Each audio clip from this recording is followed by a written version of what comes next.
yang bisa dilakukan Pak Dhani Pomanto melepaskan pasar, yaitu dia bersepakat dengan timnya Andi Sudirman, saya lepaskan Sulawesi Selatan tapi berikan saya Makassar. Tapi jangan dilupa bahwa kemenangannya Dhani Pomanto di periode keduanya itu ada Ibu Fatmawati sebagai penyumbang suara yang signifikan. Ya, safe social berarti menjaga atau mengamankan Sulawesi Selatan ya. Itu salah satu isu yang bagus. Tapi persoalannya apakah rakyat Sulawesi Selatan percaya?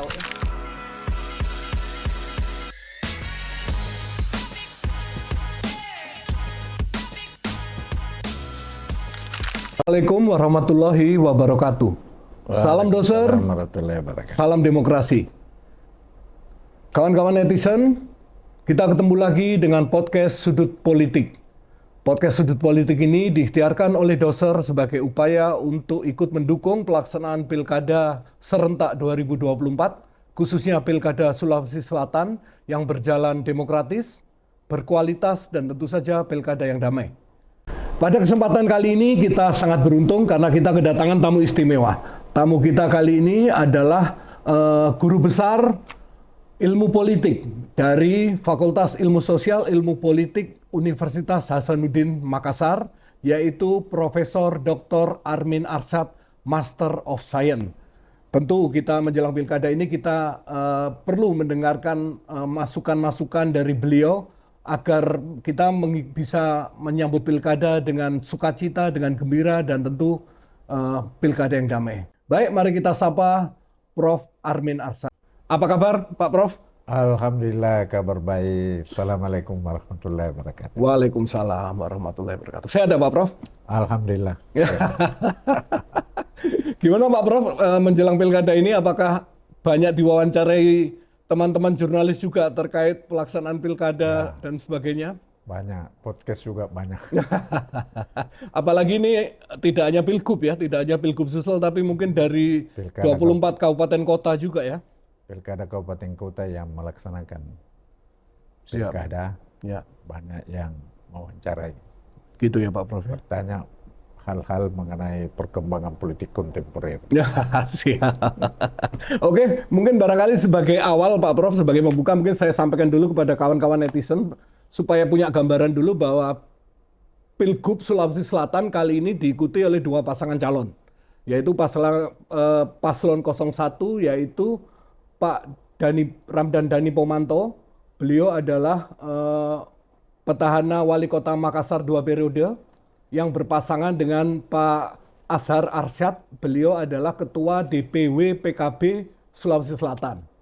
Sementara paslon 02 adalah petahana Gubernur Sulsel Pak Andi Sudirman Sulaiman, didampingi oleh Wakil Gubernurnya, sosok politisi perempuan Ibu Hajah Fatmawati Rusdi. Beliau diusung dari Partai Nasdem. Partai Nasdem sebagai catatan adalah partai pemenang Pemilu 2024 di Provinsi Sulawesi Selatan dengan perolehan 17 kursi. Baik Pak Prof, dengan melihat dua kekuatan paslon ini, paslon 01, Dhani Pomanto Azhar yang lebih dikenal dengan dia, dan Pak Andi Sudirman dan Bu Fatmawati atau Andalan Hati, apakah Pak Prof melihat bahwa pertarungan Pilgub ini akan berjalan seru di 2024 ini? Ya, menurut hemat saya, dua pasangan ini tentu berusaha merebut suara rakyat sebanyak-banyaknya. Karena ia berusaha merebut suara rakyat sebanyak-banyaknya, berarti tim sukses masing-masing pasangan calon itu akan ketemu di grassroots.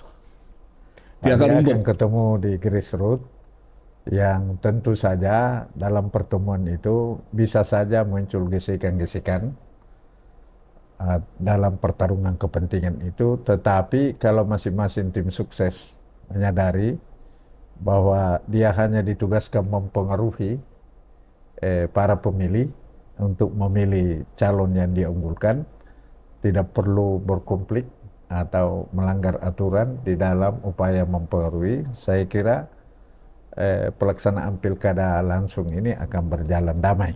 Ya.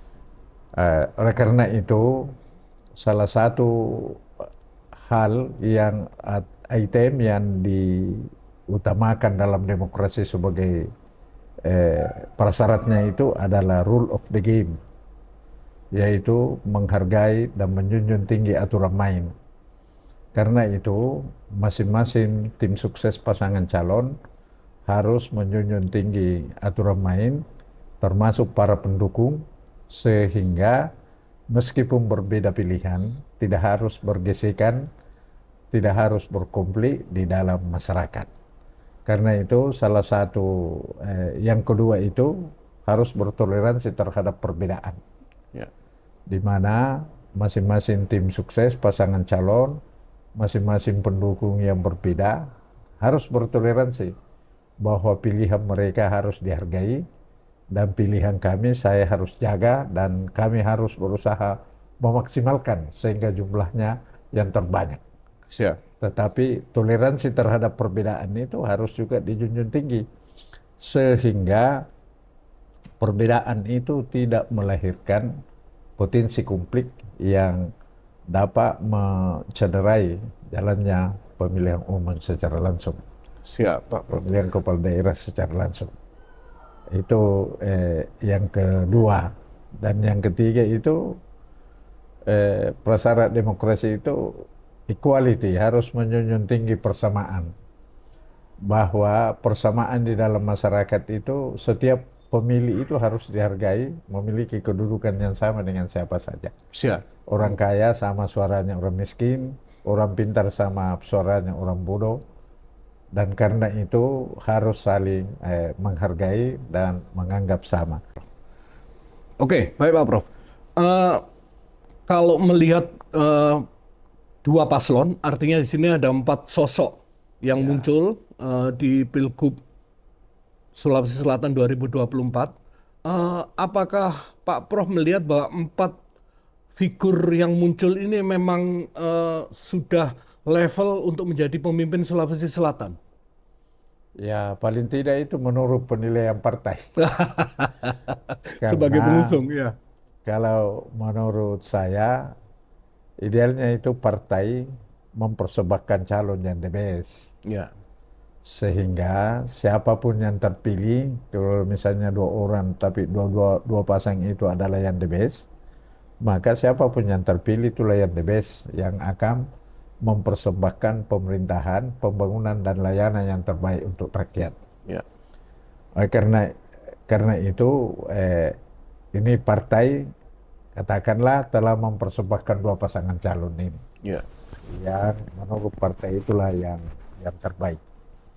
Oleh karena itu setiap pasangan ini tentu berusaha mencari memaksimalkan keunggulannya dan menutupi kelemahannya. Siap. Dan dia berusaha melihat kelemahan lawan untuk dia masuki. Dan berangkat dari kelemahan lawan itu, dia harus memanfaatkan. Karena dalam strategi politik itu, kita harus mengenali kekuatan kita, kekuatan lawan, kelemahan kita dan kelemahan lawan.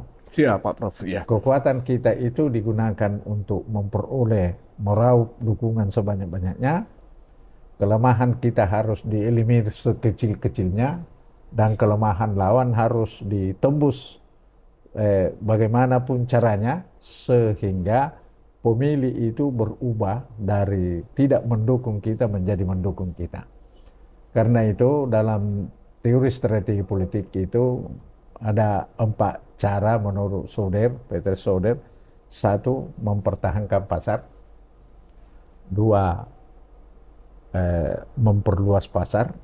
3, menembus pasar. Dan keempat itu melepaskan pasar. Siap. Ini melepaskan pasar ya tentu tidak ada. Tidak ada melepas, harus justru mengeruk sebanyak-banyaknya, Pak Prof.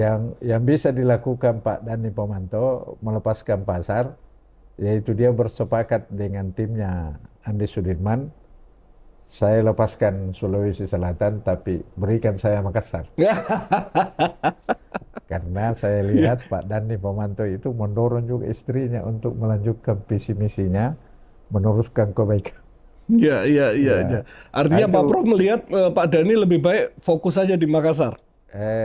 kalau memakai teori melepaskan pasar, ya Iya, iya. dia lepas di kabupaten lain, tapi minta timnya Pak Sudirman membantu di Makassar sebagai pertukaran sosial. Iya, iya, iya, iya. Tapi kalau dilihat, ya tentu masing-masing pasangan calon, misalnya Pak Sudirman sebagai incumbent, yang menurut saya dia relatif menguasai dapil 2. Ya, Kemudian pasangannya Ibu Haja Fatmawati. Ibu Haja Fatmawati sudah menguasai dapil 3 dan sekarang teruji punya basis massa di dapil 1. Karena beliau lolos di Lolos DPR di RI ya. DPR RI. Ya. Di dapil 3 juga dia pernah lolos DPR RI. Sekarang suaminya lolos di DPR RI dapil 3, Ya. dia di dapil 1. Ya. Karena itu dia juga pernah berpasangan dengan Dani Pomanto sebagai wakil wali kota Makassar. Ya. Tentu suaranya di Makassar juga relatif banyak. Apalagi partai yang mengusungnya Nasdem itu kan menang di Sulawesi Selatan. Iya, dengan 17 kursi ya, Pak Prof. Berarti basis masanya itu Nasdem dan partai-partai pendukung lainnya insya Allah juga akan mendukung pasangan andalan hati. Kalau partai dan pemilih partai itu konsisten mendukung yang diusung oleh partainya. Iya.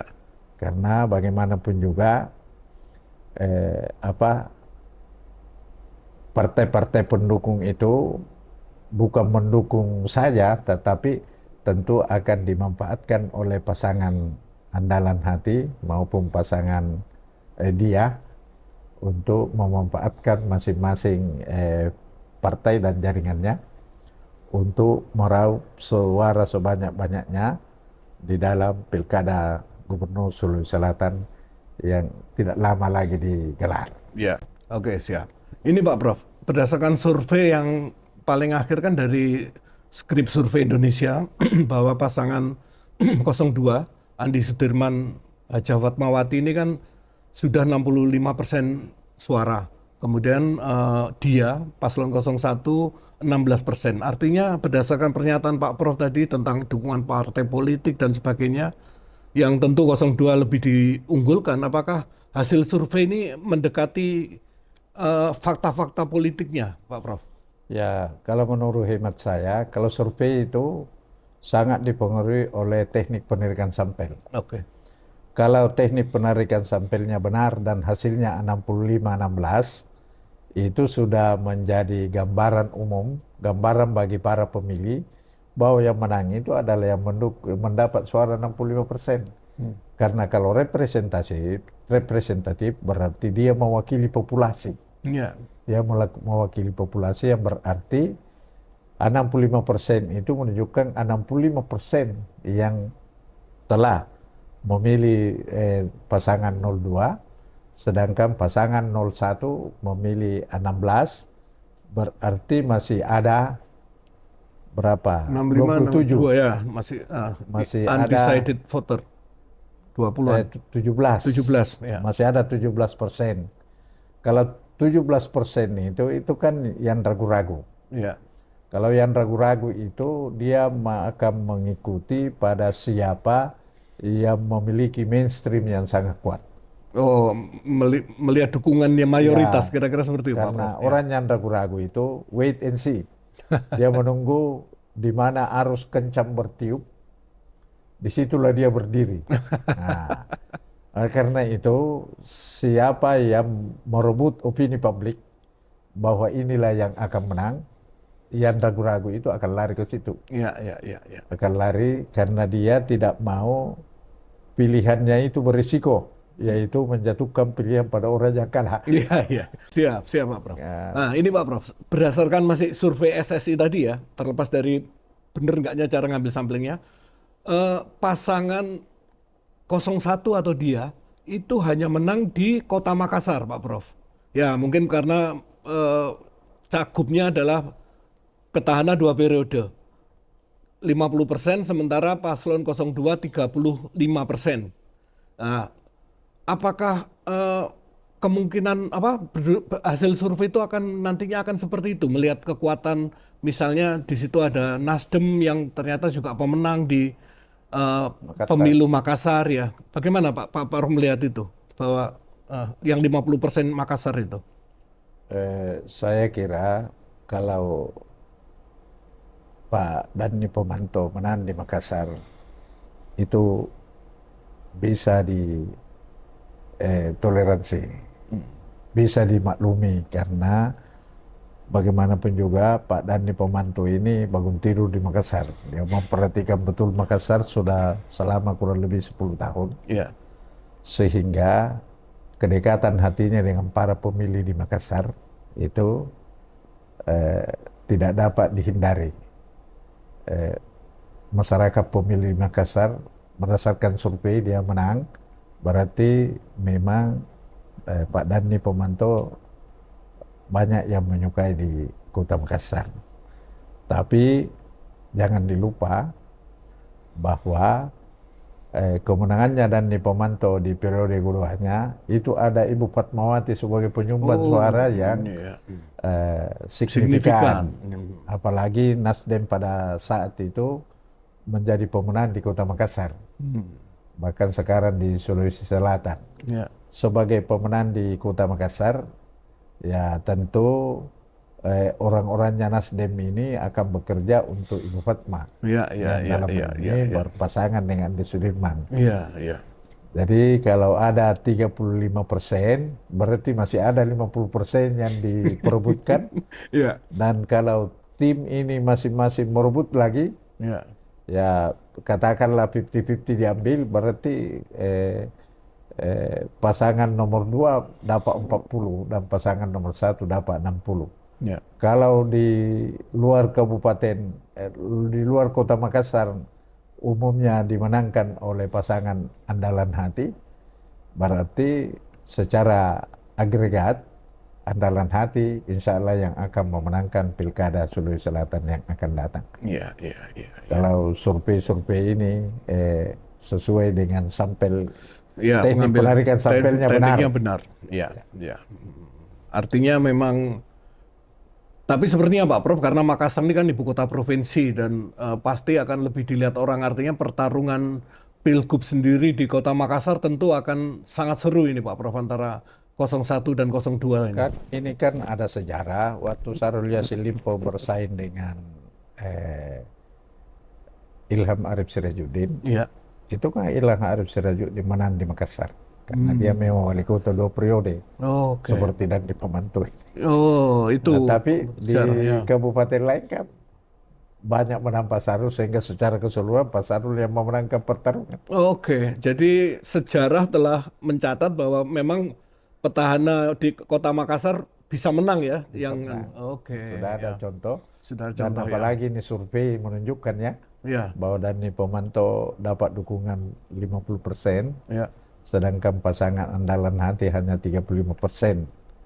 Nah, berarti menang Dani Pomanto, tapi ini kan 24 kabupaten kota. Ada 24 kabupaten kota. Tentu sebagai pasangan calon, dia tidak maju kalau tidak punya pendukung. Nah, tugasnya mereka dengan tim suksesnya adalah memperbesar dukungan itu sehingga dia yang memenangkan pertarungan. Karena itu ini pertarungan antar aktor, pertarungan antara partai pendukung, pertarungan antara tim sukses dan para pendukung. Itu kalau semuanya bekerja bersama-sama untuk memenangkan pasangan calon yang diunggulkan, insya Allah dia yang menang itu. Siap Pak Prof. Ini Pak Prof, kita balik sedikit. Muncul pertanyaan di publik kan, Nasdem ini sebagai partai pemenang di Sulawesi Selatan dengan 17 kursi di DPR dari 85 kursi, itu kan sebenarnya bisa ngusung calon gubernur sendiri. Ya. Nah, waktu itu banyak pertanyaan, kenapa Nasdem kok gak ngusung sendiri ya? Kok Bu Fatma, kader terbaiknya malah dipasangkan dengan figur lain. Pak Prof membacanya seperti apa? Ya. Kebijakan Nasdem ini? Kenapa Nasdem tidak mengusung Ibu Fatma sendiri? Karena dia belajar dari pengalaman yang lalu, pengalamannya PDIP yang bisa mengusung sendiri presidennya, ternyata kalah telak. Itu Karena pelajaran mahal, Pak itu Prof ya, pelajaran Pilpres yang kemarin ya? Pilpres yang kemarin baru-baru dia lihat itu, Oke. bahwa meskipun dia pemenang, kalau Iya. dia jalan sendiri atau jalan bersama dengan orang-orang yang lemah, Iya, iya, iya. akhirnya dia akan Kalah-kalah juga. menuai kekalahan. Ya. Karena itu Nasdem tidak mau mengambil risiko dengan bersama-sama dengan partai lain untuk mengusung satu pasangan calon yang apik, yang serasi, sehingga dengan pasangan calon yang yang didukung oleh 10 partai politik yang punya kursi, itu dengan harapan akan memenangkan pertarungan pada Pilkada Gubernur Sulawesi Selatan yang akan datang. Ini Pak Prof, salah satu hal yang penting adalah tagline kampanye kan.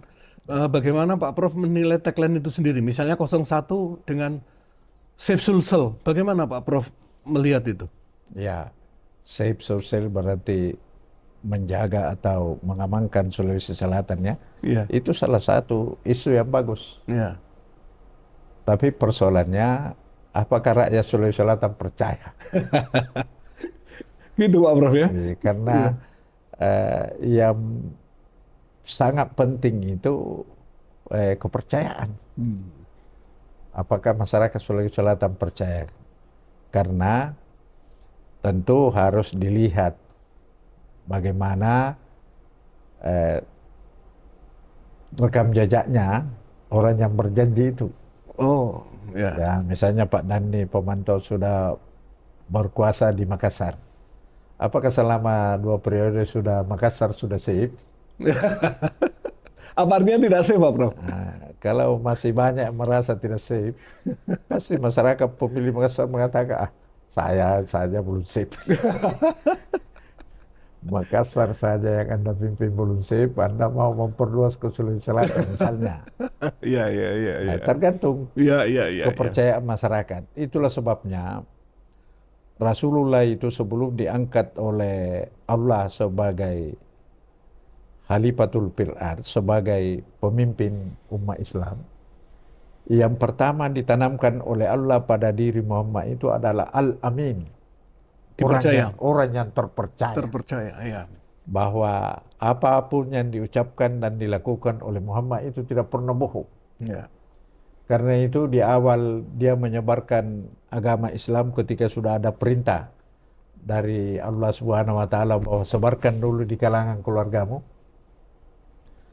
Muhammad mengatakan, kau percaya saya? Ya. Yo, saya percaya kalau Muhammad. Karena setahu saya Muhammad tidak pernah bohong. Kepercayaan. Ini, kepercayaan. Jadi Ya. dia menyebarkan agama, hanya tentu ada departemen pengganggunya yaitu Abu Lahab. Iya, iya, Abu iya. Lahab ini yang selalu mengganggu sehingga 2 kali Muhammad menyiarkan agama Islam di keluarganya itu 2 kali juga digagalkan oleh Abu Lahab. Ya. Sehingga turun surah Al-Lahab itu yang mengatakan celakalah Abu Lahab. Karena dia selalu mengganggu kebaikan yang dibawa oleh Nabi besar Muhammad sallallahu alaihi wasallam.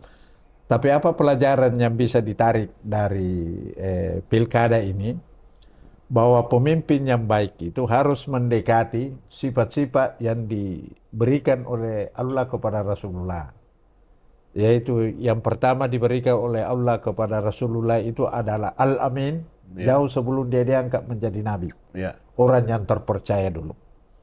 Baru ketika dia memimpin, dia dikasih lagi gelar sebagai suri teladan yang baik. Bahwa seorang pemimpin itu harus bisa dicontoh. Ya. Harus bisa diikuti kata-katanya, harus diikuti perbuatannya, harus dicontoh apa saja yang dia lakukan. Ya. Berarti dia figur yang memang patut diajukan jempol, patut dipilih, patut dipercaya menjadi pemimpin. Dan yang ketiga, dia harus rahmatan lil alamin. Rasulullah itu diberikan julukan rahmatan lil alamin. Untuk Pilgub Sulawesi Selatan ini tidak usah rahmatan lil alamin. Iya, iya. Cukup rahmatan lil Sulawesi Selatan Iya, saja. cukup. Cukup. Sudah Dan hebat itu, Pak Prof. sebagai manusia biasa dikasih beban seperti itu sudah cukup berat itu. Ya, Rahmatan lil Sulawesi Selatan. ya. Untuk melihat itu, lihat kinerjanya waktu dia memimpin. Apakah selama dia memimpin, dia tidak mengambil uang rakyat, tetapi dia justru mengalokasikan anggaran-anggaran itu untuk kebaikan rakyat. Ya. Itu dulu. Makanya perlu track record dibuka. Ya, ya. Siapa di antara pasangan calon ini yang bersih Iya, iya. dari iya, iya. KKN. Ya. Kalau orang justru dicurigai tidak bersih, hampir ditangkap misalnya atau sudah ditangkap, tidak boleh lagi itu harus menjadi pelajaran yang berharga bagi masyarakat Sulawesi Selatan untuk memilih orang yang lebih bersih. Kalau tagline andalan hati, Sulsel maju dan berkarakter, bagaimana Pak Prof menilainya? Ya, Sulsel maju itu mengandung makna bahwa ada keinginan dari pemimpinnya untuk memajukan Sulawesi Selatan. Berkarakter itu artinya rakyat Sulawesi Selatan harus berkarakter dalam arti menjunjung tinggi nilai-nilai lokal, siri napace kalau dalam terminologi Bugis, Ya. harus menjunjung tinggi nilai-nilai lokal, sehingga dengan karakternya itu dia bisa bersama-sama rakyat dengan pemimpinnya memajukan Sulawesi Selatan. Karena kalau rakyat itu tidak berkarakter, pemimpin itu tidak berkarakter, kalau rakyat tidak berkarakter itu kalau disuruh ke kiri dia ke kanan. Siap. Kalau pemimpin tidak berkarakter, kalau dapat kesempatan dia merampok. Ya, siap. Kesempatan merampok dia merampok. Tapi kalau pemimpin berkarakter, meskipun diberikan kesempatan berulang-ulang, dia tidak mau mengambil apa yang bukan menjadi haknya. Ini Pak Prof, mohon maaf nih, Presiden terpilih 20 Oktober besok dilantik Pak Prabowo Subianto. Ya. Seperti kita ketahui kan penting adanya koordinasi yang bagus antara pusat dengan daerah. Contoh misalnya Jakarta dengan Sulawesi Selatan yang tentunya di Makassar gini. Apakah Pak Prof melihat figur mana kira-kira dari 01 atau 02 yang kira-kira akan lebih smooth jika berhubungan dengan pemerintah pusat nantinya? Dari dua figur yang ada di Sulawesi Selatan ini. Ya, kalau dengan Prabowo, dengan dua pasangan calonnya, Iya. ya saya kira dilihat saja siapa yang mendukung. Partai yang partainya Prabowo kan Gerindra. Iya. Siapa yang dia dukung di Sulawesi Selatan? Artinya itu paling mudah Pak Prof. Karena tidak mungkin itu Prabowo menjatuhkan bilang dukung ini kalau tidak smooth hubungannya, tidak bagus hubungannya, tidak ada kontribusi. Apalagi kalau kita merujuk itu kembali, kan Amran Sulaiman kan tim suksesnya Prabowo. Pak Amran dengan kalau di nasional Pak Amran, tapi kalau di Sulawesi Selatan kan Pak Andi Sudirman tim suksesnya Prabowo. Iya. Jadi saya kira partainya juga diserahkan kepada Pak Andi Sudirman sebagai nilai tukar. Nilai tukar dari perjuangannya Sudirman memenangkan Prabowo di Sulawesi Selatan. Itu salah satu. Apalagi berpartner lagi dengan pemenang pemilu. Yang dimana ketua Nasdemnya sudah tobat dengan Prabowo. Jadi saya kira untuk hubungan pusat dan daerah sudah jelas. Siapa yang berkeringat memenangkan Prabowo, tentu Prabowo tidak akan tinggal diam, memberikan nilai tukar kepadanya, baik pada saat pilkada tanda kutip maupun setelah pemenangan pilkada. Iya. Siap Pak Prof, siap. Ini Pak Prof, Bawaslu kemarin waktu 26 Agustus itu kan merilis peta kerawanan pemilu tuh. Nah, ada 5 provinsi yang termasuk rawan tinggi. Salah satunya Sulsel, kan NTT, Kaltim, Jatim, Sulsel, Sulteng. Nah, apakah Pak Prof melihat warning dari Bawaslu ini memang harus kita cermati bahwa ada peluang kerawanan tinggi di Sulawesi Selatan Ya. terkait pilkada serentak itu? Kalau menurut saya semua dinamika yang tinggi itu harus diwaspadai. Karena pilkada itu kan dinamika yang tinggi. Samuel Huntington mengatakan dinamika yang tinggi itu harus diikuti oleh kemantapan kelembagaan. Karena kalau dinamika tinggi tidak diikuti oleh kemantapan kelembagaan akan melahirkan instabilitas politik. Apa itu kemantapan kelembagaan? Peranata KPU dan Bawaslu itu harus bagus, dia menegakkan aturan dan dia jujur dan netral pada semua pasangan calon. Ya. Kalau semua KPU Bawaslu menjunjung tinggi itu, masyarakat menjunjung tinggi aturan main yang telah ditetapkan, para pendukung menjunjung tinggi aturan main yang ditetapkan, maka kekhawatiran itu saya kira tidak terbukti. Siap. Jadi kalau 5 besar itu dikhawatirkan itu hanya antisipasi saja. Iya, antisipasi. Karena yang pilkada yang lalu juga dikatakan Sulawesi Selatan zona merah. Aman dari Pak Prof. Tapi ternyata karena semua pelaku memegang teguh peraturan perundang-undangan yang berlaku, maka masyarakat menilainya apa yang mau kita ributkan. Iya. Karena yang selalu menjadi sumber keributan itu adalah kecurangan dan ketidakadilan. Iya. Tapi kalau KPU Bawaslu tidak curang dan melaksanakan secara jujur dan adil ini pilkada, saya kira tidak ada alasan bagi masyarakat Sulawesi Selatan untuk ribut. Iya. Dan masyarakat Sulawesi Selatan juga takut di penjara, Pak. Kalau dia ribut tanpa ada alasan, dia akan berurusan dengan alat-alat negara yang pada akhirnya mengisi itu ruang penjara yang masih kosong. Tapi Pak Prof melihat bahwa masyarakat Sulawesi Selatan saat ini sudah lebih pandai dalam konteks berdemokrasi ya Pak ya? Ya, saya kira berangkat dari sejarah yang lalu-lalu, tidak ada gejolak yang tidak bisa ditangani. Ya, siap.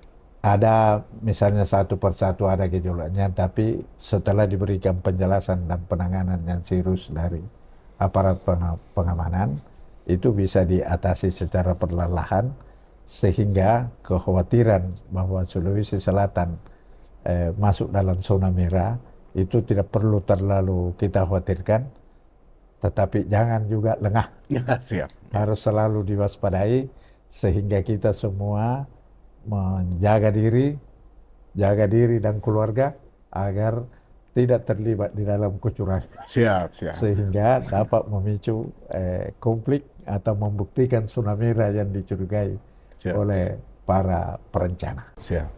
Mungkin terakhir Pak Prof, barangkali apa yang ingin disampaikan kepada masyarakat Sulawesi Selatan menjelang Pilkada serentak 2024? Kalau saya berpesan kepada masyarakat Sulawesi Selatan, pilihlah yang terbaik menurut hati nurani masing-masing. Dan yang terbaik menurut hati nurani itu adalah yang telah memberikan kebaikan kepada Anda. Dan mudah-mudahan kebaikannya itu diteruskan 5 tahun ke depan. Amin. Kalau perlu 10 tahun ke depan. Amin, sehingga insyaallah. Ya. Sulawesi Selatan aman, maju, dan sejahtera. Amin. Terima kasih Pak Prof. Alhamdulillah. Alhamdulillah, terima kasih.